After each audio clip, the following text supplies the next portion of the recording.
নমস্কার। আজকে আপনারা শুনবেন শ্রী শীর্ষেন্দু মুখোপাধ্যায়ের একটি ছোট গল্প সাইকেল। বৌদি এসে কি করবে? তার দরকার একখানা সাইকেল। সাইকেলের মতো জিনিস হয় না। ঘোড়ার পিঠে সওয়ার হওয়ার মতো করে উঠে পড়লেই হলো। তারপর দুখানা সরু চাকার খেল। এই খেলটা বড়ই আশ্চর্যের। পড়ে যাওয়ার কথা, কিন্তু পড়ে না। ঘটুর দুনিয়াখানা এখন এসে জড়ো হয়েছে সাইকেলে। আর সাইকেলের রকমারি কম নয়। মদনবাবুর ছেলে কুঁড়োরাম কি জিনিসটাই কিনেছে। সবুজ রং, নিচু হ্যান্ডেল, যায় যেন পক্ষীরাজ। হরিপদ সাইকেলে একখানা বাহারি বাতি আছে। পিছনের চাকায় তার কল। কলখানা চাকার গায়ে ঠেসে দিলেই হলো। সাইকেল চালালেই টর্চ বাতির মতো আলো। অত বাহারের অবশ্য দরকার নেই ঘটুর। নন্তের মতো পিছনের চাকার রডে একখানা পিচবোর্ডের টুকরো বেঁধে নেবে। চালালে চাকার স্পোকে লেগে শব্দ হবে ফটফট, ঠিক যেন মোটর সাইকেল যাচ্ছে। বউয়ের দরকার না থাক, সাইকেলের জন্য বিয়ে করতেও রাজি আছে ঘটু। কিন্তু তাকে সাইকেল দেনেওয়ালা শ্বশুর কি তল্লাটে ঢুঁড়লেও পাওয়া যাবে? হাড় হাভাতে ঘটুকে মেয়েই দিতে চাইবে না কেউ, তো সাইকেল। তা বলে কি ঘটুর বউয়ের অভাব? তা নয়। হাড় হাভাতে মেয়ের বাপ মেলাই আছে। তারা মেয়ে পার করতে পারলেই বেঁচে যায়। ঘটু চাইলে বিয়ের অভাব হবে না। তা ঘটু সেটা চায় না। সে চায় সাইকেল। ব্রজমাস্টার অবশ্য ভরসা দেয়, বলে, সাইকেল দেনেওয়ালা শ্বশুর তোরও জুটবে। হাতের কাজটা আর একটু শিখে নে, তারপর দেখবি সাইকেল তো সাইকেল, সঙ্গে সেলাই মেশিন, এমনকি রেডিও অবধি পেয়ে যাবি। শুধু চাইলেই তো হবে না, চাওয়ার মতো পাত্রও তো হতে হবে। ব্রজমাস্টার হচ্ছে এই অঞ্চলের নাম করা টিপকলের মিস্ত্রি। শ্যালো আর টিউবওয়েল বসানোর কাজে তার মতো এই তল্লাটে আর কেউ নেই। ব্রজমাস্টার মরুভূমি থেকেও জল বের করতে পারে। মজুরিটি ন্যায্য, কাজে গাফিলতি নেই, কথার খেলাপ হয় না। ব্রজমাস্টারের তাই সারা বছর দম ফেলার সময় থাকে না।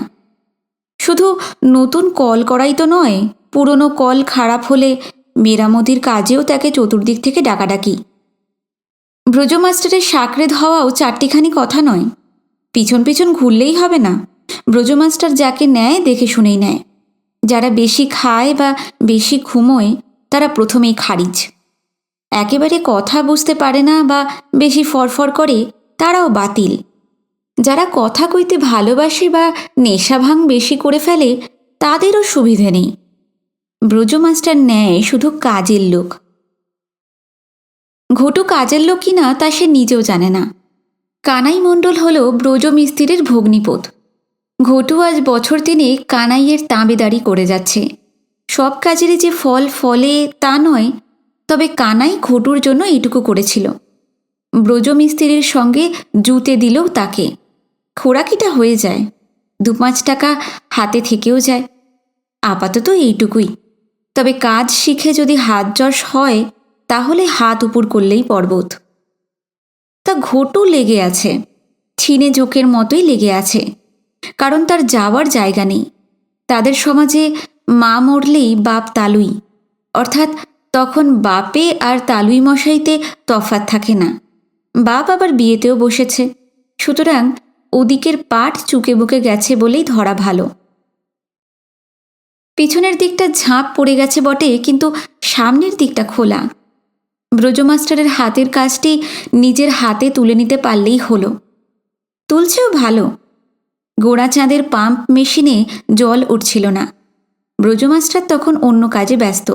বলল, যা দেখিনি, ব্যাপারটা দেখে এসে আমায় বল। ডিফেক্টটা যদি ধরতে পারিস তবে বুঝবো কাজ শিখেছিস। তা গিয়ে দেখে শুনে এসে ঘটু বলল, হেসিং পাইপে ফুটো হয়ে হাওয়া ঢুকে যাচ্ছে, নতুন করে পাইপ বসাতে হবে বলে মনে হচ্ছে। ব্রজমাস্টারও গিয়ে দেখল তাই। বলল, ঠিক ধরেছিস তো। গাঁয়েগঞ্জে গেলে গাহেকের বাড়িতেই থাকা খাওয়া। খাবার দাবারও বেশিরভাগ সময়ই সুবিধের নয়। মোটা ভাত, ডাল, একটা ঘ্যাঁট হলেই যথেষ্ট। তবে উঁচু নজরের লোকও কি নেই?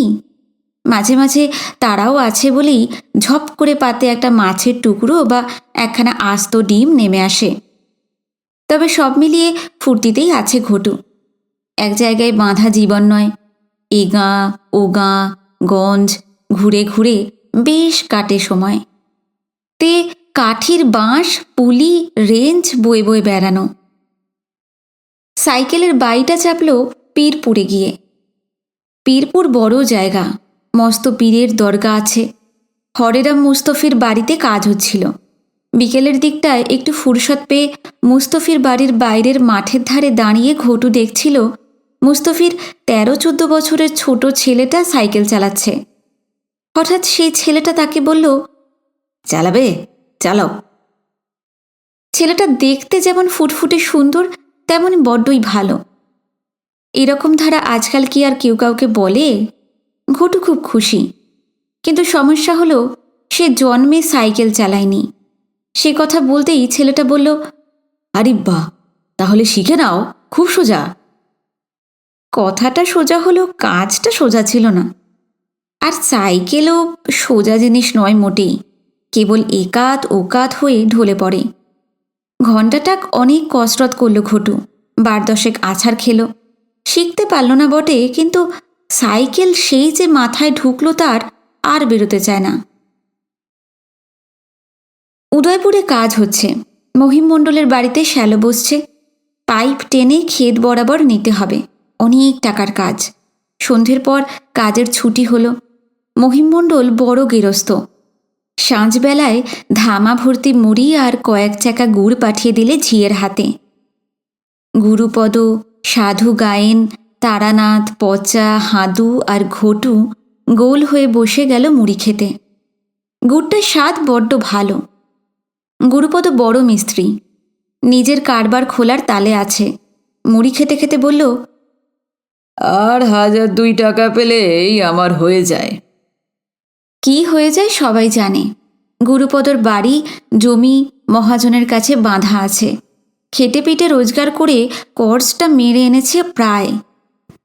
বাড়ি জমি ছাড়াতে পারলেই গুরুপদ নিজে ব্যবসা করবে। কাজও জানে ভালোই। ঘটু বলল, তা 2,000 হতে আর কতদিন লাগাবে মনে হয়?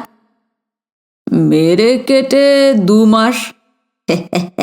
তারপর তো তুমি রাজা। গুরুপদ উদাস সুরে বলল, দূর, রাজা গজা আবার কি রে? বাপ পিতে মোর ভিটে, সেইটুকু রক্ষা করতে পারলেই যথেষ্ট। কুলাঙ্গার বলেই না বাঁধা রেখেছিলাম, তা ওইটুকু ভিটে আর 3 বিঘের চাষ ছাড়া কি আছে যে রাজা হব? তবে ওইটুকু হাতে এলে একটা মনের জোর হয়, তখন লড়া যায়। পাম্প মিস্ত্রির কাজই তো করবে। তাছাড়া আবার কি? একটু টাকা পয়সা হলে একখানা মুদির দোকান দেওয়ার ইচ্ছে আছে। বউ চালাবে সেটা। আমাদের গাঁয়ে মুদির দোকান তেমন নেই। হরিসাউয়ের একখানা দোকান আছে বটে, কিন্তু লোকটা বড় চালে, কেউ তাকে তেমন পছন্দ করে না। সাধু গায়েন মুড়ি চিবোতে চিবোতে বলে, তাও তোমার একখানা বাড়ি আছে, আমার তো তাও নেই। যাও বা ছিল তা সব বেচে বুচে দিয়ে সেবার মায়ের চিকিৎসা করালাম, তা মাও বাঁচল না। ঘটু বলল, তাহলে তোমার পরিবার থাকে কোথায়? সে অনেক বৃত্তান্ত। নবদাস নামে এক গৃহস্থ বাড়িতে আমার বউ কাজের লোক ছিল। তা সেই বাড়িতেই গোয়াল ঘরের পাশে একখানা লাকড়ির চালায় থাকে। জায়গা মোটে নেই, সেখানে আবার আমার থাকা বারণ। দিনে মানে গিয়ে দেখা করা যায়, সন্ধ্যের পর আর নয়। বর্ষাকালে ঘরে 1 হাঁটু জল হয়, তার মধ্যেই বউ 2টো বাচ্চা নিয়ে থাকে কোনো ক্রমে। তারানাথ খুব হাসছিল, বলল, ওই জন্যই তো বিয়েটা করিনি। বোনের বিয়ে দিতে গিয়ে সব ফর্সা হয়ে গেল। দাঁতে কুঁটো চেপেই পড়ে আছি মাস্টারের সঙ্গে।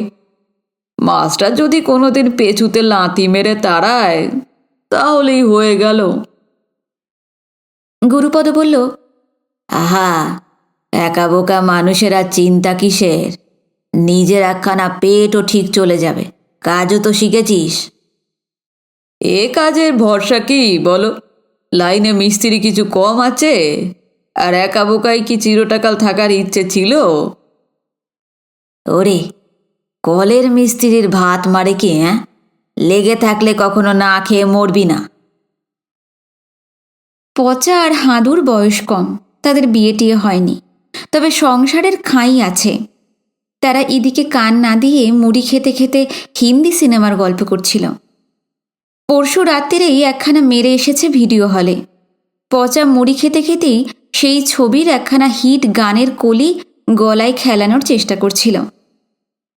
ঘটুর বয়স পচা বা হাঁদুর মতো কম নয়, তার 22 চলছে। সেও একা বোকা লোক, তারও থাকার জায়গা নেই, কিন্তু সেই সব নিয়ে তার মাথা গরম হয় না। চোখ বুঝলেই সে একখানা সাইকেল চোখের সামনেই ভাসতে দেখে। মানুষ মেলা জন্তুর আবিষ্কার করেছে বটে, কিন্তু সাইকেল হলো একেবারে গন্ধমাদন, নির্ঝঞ্ঝাট জিনিস। পাই পাই করে উধাও হয়ে যাও, আবার সময় মতো ধীরে সুস্থে ফিরে এসো। তা গুরুপদ যদি মাস্টারকে ছেড়ে নিজের ব্যবসা খোলে, তাহলে একটা জায়গা খালি হবে। সেই জায়গায় উঠবে সাধু গায়েন, সাধু গায়েনের জায়গায় এক ধাপ উঠবে তারানাথ। তখন ঘটুর চাকরি পাকা হবেই। চাকরি পাকা হলে মজুরি বাড়বে। মজুরি বাবদ ব্রজমাস্টারের কিছু গণ্ডগোল আছে। ব্রজমাস্টার একটা মোটা হিসেবে খদ্দেরের কাছ থেকে টাকা নেয়, কর্মচারীদের দেয় নিজের হিসেব মতো। গুরুপদ বা সাধু গায়েন যা পায়, তারানাথ তা পায় না। তা সে হতেই পারে, পুরনো লোক বলে কথা, কিন্তু সেই হিসেবে পচা বা হাঁদুর চেয়ে বেশি পাওয়ার কথা ঘটুর, কেননা সে ওদের চেয়ে মাস 6 পুরনো। কিন্তু কে সে কথা বলতে যাবে? তবে মাস্টার খুব একটা মন্দ লোক নয়, কর্মচারীদের সঙ্গে খারাপ ব্যবহারও করে না, ধর্মভীরুও আছে, আর খুব কাজ পাগল লোক। গাঁ দেশে সন্ধ্যের পর আর কিছুটি করার থাকে না। মুড়ি খেয়ে গুরুপদ বারান্দার এক কোণে মাদুর বিছিয়ে শুয়ে পড়ল। সাধু গায়েন আর তারানাথ বসে বসে নানা সুখ দুঃখের কথা ফেঁদে বসল। পচা আর হাঁদু বেরিয়ে পড়ল ফের ভিডিও দেখবে বলে। উদয়পুর থেকে মাইলটাক উজিয়ে গেলেই মেহেরগঞ্জে আজ হাট, ভিডিও সেখানে আছেই। পচা একবার আলগোছে জিজ্ঞেস করল বটে, যাবে নাকি ঘটুদা? ঘটুর ইচ্ছে হলো না। ঝাড়পিট আর আশনাই আর নাচা গানা সবসময় ভালো লাগে না, বরং চোখ বুজে একখানা স্বপ্নের সাইকেলে সবার হলে অনেক ভালো। সাইকেলখানা দিব্যি দেখতে পাচ্ছিল ঘটু। শ্যাওলার মতো সবজি রং, ঝকঝকে কেরিয়ার, গোল ডিবের মতো বেল, একটু নিচু হ্যান্ডেল, সাঁই সাঁই করে যাচ্ছে পাকা রাস্তা ধরে। সিটের ওপর ঘটু। ব্রজমাস্টার আর মহিম মণ্ডল কথা কইতে কইতে ভিতর বাড়ি থেকে বেরিয়ে এলো। ব্রজমাস্টার কথা বলছিল, এত তাড়াতাড়ি কি এসব হয় মহিমবাবু? সবে তো বাঁশ টাস লাগানো হলো, এরপর বড় পাইপ ঢুকবে, তারপর জলের পাইপ, 4টিখানি কথা তো নয়। আজ শনিবার, সামনের শনিবারের আগে তো হচ্ছে না, যদি তাও হয়। মহিম মণ্ডল ঠান্ডা গলাতেই বলল, সবই বুঝি হে ব্রজ, বলছি তো 3 গুণ মজুরি দেব, করে দাও। মেয়ের বিয়েটা হুট করে ঠিক হয়ে গেল কি না? বুধবার বিয়ে, তুমি বুধবার সকালের মধ্যেই কাজ সেরে দাও। বুধবার যে অসম্ভব মহিমবাবু, 300 ফুটের ওপর পাইপ ঢোকানো কি 4টিখানি কথা? তুমি ওস্তাদ লোক, মন করলে কি না পারো, দিনরাত কাজ করলে হয়ে যাবে। মজুরি তোমাকে 4 গুণ দেব। টাকা বাড়ালেই তো হবে না, এগুলো তো মানুষ, মেশিন তো নয়। 4 দিন টানা 24 ঘন্টা কাজ করলে যে সবাই মরে যাবে। আমার সম্মানটা রাখো মাস্টার। পাত্রপক্ষ বড় লোক, তাদের কথার নড়চড় নেই। পাত্র গোরখপুর থেকে আসছে, বিয়ে করে শুক্রবার বৌভাত সেরেই চলে যাবে কাজের জায়গায়। এই পাত্র হাতছাড়া হলে তো চলবে না। কি মুশকিল, পাত্র হাতছাড়া হতে যাবে কেন? হোক না বিয়ে, আমরা না হয় বিয়েটা ফাঁক রেখে দুদিন পরেই কাজ করব। আহা, আমি যে শ্যালো বসালুম তা তাদের দেখাতে হবে না? তারা বড় লোক, বললাম তো। কিন্তু আমিও বা কম কিসে? শ্যালোতে ভট ভট জল উঠবে, ট্যাঙ্কে জমা হবে, হুড় হুড় করে পাইপ দিয়ে পড়বে, দেখে তাদের চোখ টেরা হয়ে যাবে, তবে না? এ যে বড় মুশকিলে ফেললেন মশাই। আমি রাজি হলেও আমার লোকেরা কি রাজি হবে ভাবছেন? ডাকো তাদের, মজুরি 4 গুণ তো পাবেই। তার উপর আমি প্রত্যেককে 200 টাকা করে বকশিস দেব। সাধু আর তারানাথের বাক্যালাপ থেমে গেছে। গুরুপদও উঠে বসেছে অন্ধকারে। তারানাথ চাপা গলায় বলল, শুনলে? গুরুপদ বলল, শুনলাম। সাইকেলের দরদাম জানে না ঘটু। 200 টাকায় কি হয়? হোক না হোক, সাইকেলটা যেন আবডাল থেকে খুব খুশির ঘণ্টা বাজাতে লাগলো। সে এসে পড়তে চাইছে। মাস্টার হাঁক মারল, গুরুপদ, ও গুরুপদ, একবার আয় তো এদিকে ভাই। গুরুপদ উঠে পড়ল, সঙ্গে সাধু গায়েন আর তারানাথও। ঘটু গুরুতর কথায় থাকে না, তবে আড়ালে কান খাড়া করে রইল সে। এই যে গুরুপদ, বাবু কি বলছে শোন। পারবি 4 দিনে কাজ তুলে দিতে? 10 দিনের কাজ 4 দিনে? ও বাবা! মহিম মণ্ডল বলল, বাপু হে, হওয়ার কথাটা ভাবো, না হওয়ার কথাটা ভেবো না।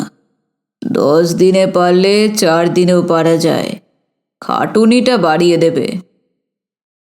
আগে আমাদের শরীর তো, মানুষ কি কিছু কম করছে? পাহাড়ে উঠছে, সমুদ্র বেরোচ্ছে সাঁতরে, আরও কত কথা শুনি। আমার যে সম্মানের প্রশ্ন হে। আগে মজুরিটা কত দেবেন? যা পাও তার 3 গুণ, আর 200 টাকা করে বকশিস। মাফ করবেন, ওতে পারবো না। কত চাও? মজুরির 4 ডবল করুন, আর হাতে হাতে 300 টাকা করে। সুযোগ বুঝে বাড়াচ্ছ হে। আগে না, শরীরের রসকস নিংড়ে দিতে হবে যে। 4 দিন না ঘুমিয়ে জিরিয়ে কাজ করলে মানুষের কি অবস্থা হয় তা তো জানেন। মহিম মণ্ডলের পয়সা আছে, পয়সার গরমও আছে। হঠাৎ হুঙ্কার দিয়ে উঠল, তাই হবে, লেগে পড়ো। বুধবার বেলা 12টার মধ্যে কাজ সারা চাই। জামাই আসবে 5:30টায়। তার আগে এমন করে সব সারতে হবে যে সদ্য হয়েছে বলে বোঝা না যায়। তা হয়ে যাবে। আজ রাত থেকেই শুরু করে দাও। আমি ইলেকট্রিক মিস্ত্রি সাধনকে খবর দিচ্ছি, সে এসে একটা ডুম জ্বালানোর ব্যবস্থা করে দিক লাইন টেনে। যে আগে। ও ঘটু, পচা আর হাঁদুকে দৌড়ে গিয়ে ফিরিয়ে নিয়ে আয়, বেশি দূর যায়নি বোধ হয়। তারানাথের হাঁক শুনে ঘটু উঠে ছুটল। আর ছুটতে ছুটতে তার মনে হলো, এই অবস্থায় একখানা সাইকেল থাকলে, আহ, শুধু প্যাডেল মারো আর উড়ে যাও। পচার হাঁদু গাঁ পেরোনোর আগেই ধরে ফেলল ঘটু। বৃত্তান্ত শুনে তারা পড়ি কি মরি করে ছুটে এলো। সাজো সাজো রব। মহিমণ্ডল ভারী খুশি হয়ে বলল, এই তো চাই, ভালো করে কাজ করো বাবা সকল। আজ রাতে খাসির মাংস খাওয়াবো। ব্রজমাস্টার হাত জোড় করে বলল, ওটি করবেন না। গুরুভোজন হয়ে গেলে সবাই ঢুলবে, কাজ এগোবে না। বরং রুটি তরকারির বন্দোবস্ত করুন। উনো পেটে থাকলে রাত জাগতে সুবিধা হয়। পূবের আকাশে সূর্যি ঠাকুরের মতো মাংসটা উদয় হচ্ছিল, কিন্তু অস্তও হয়ে গেল। বেজার মুখে ঘটু কাজে নেমে পড়ল। কাজও বড় সোজা নয়। কার্তিক মাস, হিমেল হাওয়া দিচ্ছে। 2খানা ডুমের আলোয় বড় বড় ছায়া ফেলে তারা কেসিংয়ের পাইপ পুঁততে লাগল। হ্যামার মারতে মারতে হাঁদু, পচা আর ঘটুর গা ঘেমে গেল কয়েক মিনিটেই। তা ঘামুক, মণ্ডলের পো পুষিয়ে দিচ্ছে। ভোর হতে না হতেই 4খানা পাইপ নেমে গেল নিচে। ব্রজমাস্টার একখানা ঢিবির ওপর বসে দেখছিল সব। বলল, এবার যাও, চোখে মুখে জল দিয়ে একটু জিরিয়ে নাও। মুড়ি টুড়ি যা জুটবে খেয়ে ঘন্টা 2 ঘুমো। একেবারে না ঘুমোলে শরীর দেবে না। কাজটা তো তোলা চাই। শরীর পাত হয়ে গেলে কাজ তুলবে কে? মুড়ি এলো, সেই সঙ্গে গুড় তো আছেই। মণ্ডলের পো এক ধামা বেগুনিও পাঠিয়েছে গরমা গরম। কিন্তু ব্রজমাস্টার বেগুনির ধামা সরিয়ে নিল। বলল, ও জিনিস চলবে না। খাটুনির পর এইসব ভাজাভুজি পেটে গেলে আর দেখতে হবে না। সেই সবদি দয়া পরবশ হয়ে 2খানা করে দিল। দুপুর অবধি অনেকটা কাজই এগোলো। দুপুরে যখন পেটে খাণ্ডব দাহনের খিদে, তখন যা জুটল তা ব্রজমাস্টারের হুকুমেই। তেঁতোর ডাল, একটা ঘ্যাঁট আর ভাত, সঙ্গে আলু সেদ্ধ। ব্রজমাস্টার বলল, গরু পাক খেলে শরীর দেবে না, উনো খাওয়াই ভালো। কাজ তুলে দে, তারপর বিয়ের ভোজ তো আছেই। খাওয়ার পর ফের ঘণ্টাখানে ঘুমিয়ে নিল তারা। তারপর ফের কাজ। পাইপ নামছে, কাজ এগোচ্ছে। তবে রাতের মধ্যেই ঘটু বুঝতে পারল শরীরের নাম মহাশয়। চোখে ঢুলুনি, হাতে পায়ে সেই দুনো জোর আর নেই। 300 টাকা আর 3 ডবল মজুরিতে তার সাইকেলখানা হয়ে যাবে, এই আশায় হ্যামার মারতে লাগলো ঘটু। গুরুপদ খাটছে 2000 টাকার খানিক উসুল করবে বলে। সাধু গায়েন বউকে উঞ্ছবৃত্তি থেকে রেহাই দেবে। তারানাথ বিয়েতে বসবে। পচা আর হাঁদু টাকাটা ওড়াবে ইচ্ছে মতো, কিছু বাড়িতেও দেবে থবে। নানান ধান্দায় মহিমণ্ডলের শ্যালো নামছে মাটিতে, গভীরে। সোমবার উদয়পুরের হাট। মহিমণ্ডলের বাড়ির পাশের মাঠ থেকেই হাটের শুরু। রবিবার বিকেল থেকেই ব্যাপারীরা এসে হাজির হচ্ছিল পিলপিল করে। সোমবার সকালে হাঁকে ডাকে জমজমাট। খাওয়াটা তেমন জুতের হচ্ছে না, বুঝলে? আরে খাটলে পিটলে একটু পোস্টটাই তো চাই। এই বলে পচা আর হাঁদু যখন ব্রজমাস্টার সকালে মাঠ পানে গেছে, তখন হাটে গিয়ে ভরপেট ঘুগনি মেরে এলো। মহিমণ্ডলের 4টে মোষ আর 12টা গরু। পিছনের উঠোনে সকাল বিকেল যখন দোয়ানো হয়, তখন মচ্ছব লেগে যায়। পচা আর হাঁদু এক ফাঁকে গিয়ে 1 ঘটি করে মোষের দুধ কাঁচাই গিলে এলো। রাখার লোকটা দিল, কারণ বাবুর গুরুতর কাজ হচ্ছে, মিস্ত্রিরা জান কয়লা করে খাটছে, না দেবেই বা কেন? বিকেলের মধ্যেই দুজনের পেট নামল সাংঘাতিক। কাজ করবে কি, হাতের জলই শুকোয় না। তার ওপর তারানাথের এলো কম্প দিয়ে জ্বর। এ যে তীরে এসে তোরই ডুবতে বসলো দেখছি, বলে মুখ বেজার করল ব্রজমাস্টার। মহিমণ্ডল বলল, গতরে খাটার লোক দিতে পারবো, তবে তারা এই ব্যাপারে আনাড়ি। তাই দিন, কাজ তো চালাতে হবে। 2টো মুনিশ আর ঘটু মিলে ফের লেগে পড়ল। সোমবার মাঝরাতে কেসিংয়ের পাইপ 300 ফুট নামল বটে, কিন্তু ঘটুর হাতে পায়ে তখন আর সার নেই। মাঝখানের পাইপ নামানো সাবধানের কাজ। রেঞ্জ দিয়ে ঠিকমতো আটকে না রাখলে একখানা পাইপও যদি পিছলে ভিতরে পড়ে যায় তো চিত্তির।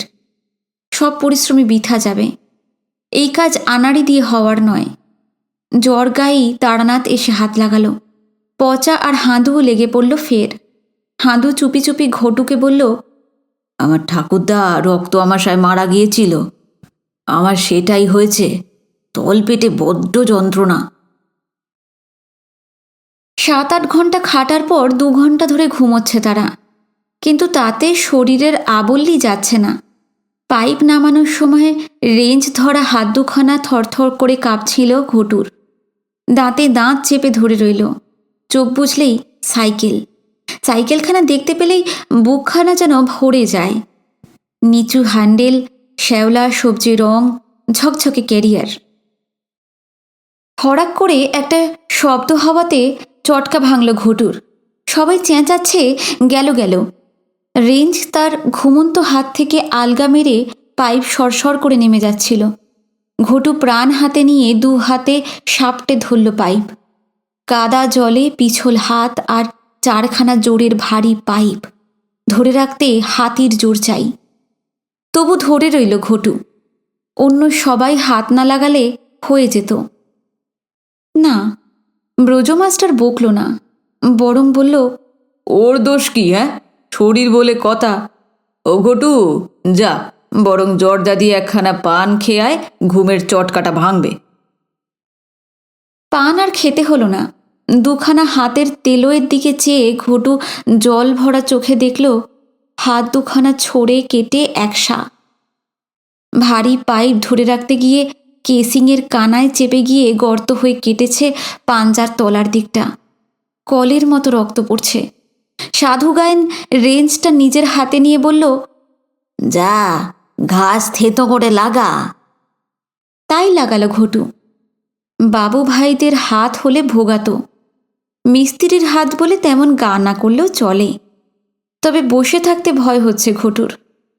মহিমমণ্ডল যদি কথা তোলে, আমার মুনিশ খাটছে, তোমার লোক তো বসে আছে, আমি মজুরি কাটব। মুনিশ দুটোকেও তো দিতে হবে, তারা তো মাগনা খাটছে না।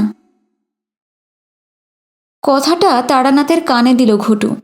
তারানাথ বলল, না রে, মহিম দিলদরিয়া লোক, কাটবে না। মঙ্গলবার রাতে যখন পাইপ নেমে গেল আর মুখ মিল করা হলো, তখন ঘটুর হাতে বড় বড় ফোসকা। লেবু কাঁটা দিয়ে ফোসকা গেলে মরা চামড়া সরিয়ে দিল সে নিজেই। তারপর বিষহরি তেল লাগালো। গরিবের হাত এতেই সারে, না সারলে কি চলে? সারা রাত জল ঢালা হলো পাইপে। প্রথমে গোবর গোলা, তারপর সাদা জল। পাম্প চালিয়ে জল বের করা হতে লাগলো। সবাই টান টান। জলের প্রেশার যেমন, ঠিকমতো মোটা নালে ওঠে কি ওঠে না। বুধবার ভোরবেলা ভগবতী মহিমমণ্ডলের পাইপ বেয়ে উঠে এলেন। ফুরফুরে জল, পরিষ্কার ঝকঝকে। বিয়েবাড়ির তুমুল হৈ হৈয়ের মধ্যেও মহিম ছুটে এসে পিঠ চাপড়ে দিল ব্রজমাস্টারের। কাজ দেখালে বটে বাপু, তাজ্জব। জল ট্যাঙ্কে উঠে যাচ্ছে ডিজেল পাম্পে। বিয়েবাড়ি ভাসাভাসি। কাজ শেষ করে তারা বাইরের দিককার ঘরের বারান্দায় বসে আছে পাশাপাশি। সামনের ফাঁকা মাঠে রাতারাতি মস্ত ম্যারাপ বাঁধা হয়ে গেছে। এই ম্যারাপের নিচেই সাজবেলায় বিয়ের আসর বসবে। মণ্ডলের পো জামাইকে ঢেলে দিচ্ছে। স্কুটার, টিভি, আরও কি সব যেন। জামাইও জম্পেশ, মস্ত চাকরি করে। কাজের মেয়ে বলে গেছে আজ মুড়ির সঙ্গে গরম বোঁদে দেওয়া হবে, আর দুখানা করে সন্দেশ আর বেগুনিও। কিন্তু কারোরই তেমন গা নেই। শরীর নিংড়ে দিতে হয়েছে গত 4 দিনে। কাজটা উঠে গেছে, এই যে একটা ভালো খবর।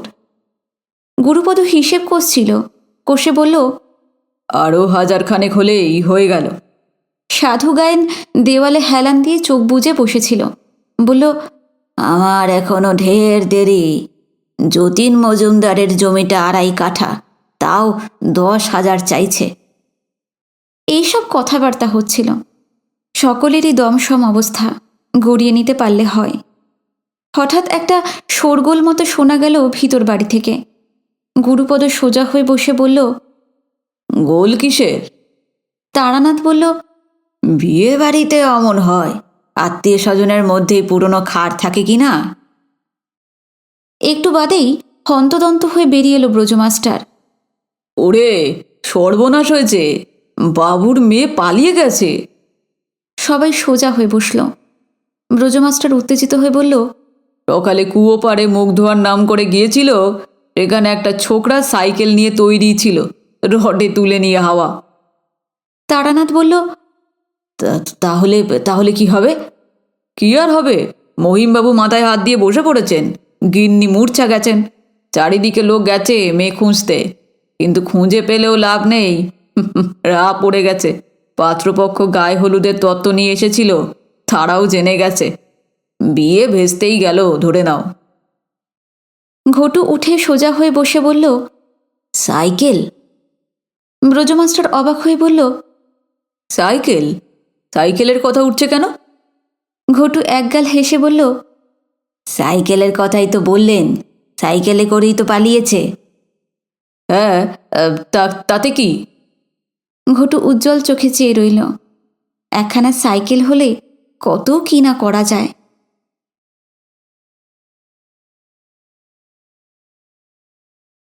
শেষ হলো শীর্ষেন্দু মুখোপাধ্যায়ের ছোট গল্প সাইকেল। আপনাদের যদি ভালো লেগে থাকে অবশ্যই কমেন্টে জানাবেন, ভিডিওটি লাইক করবেন। আর আমার চ্যানেলে যদি আজকে নতুন এসে থাকেন, আমার গল্প পাঠ যদি আপনাদের ভালো লেগে থাকে অবশ্যই সাবস্ক্রাইব করবেন। আসছি পরের দিন আবার নতুন একটি গল্প নিয়ে। নমস্কার, ভালো থাকবেন।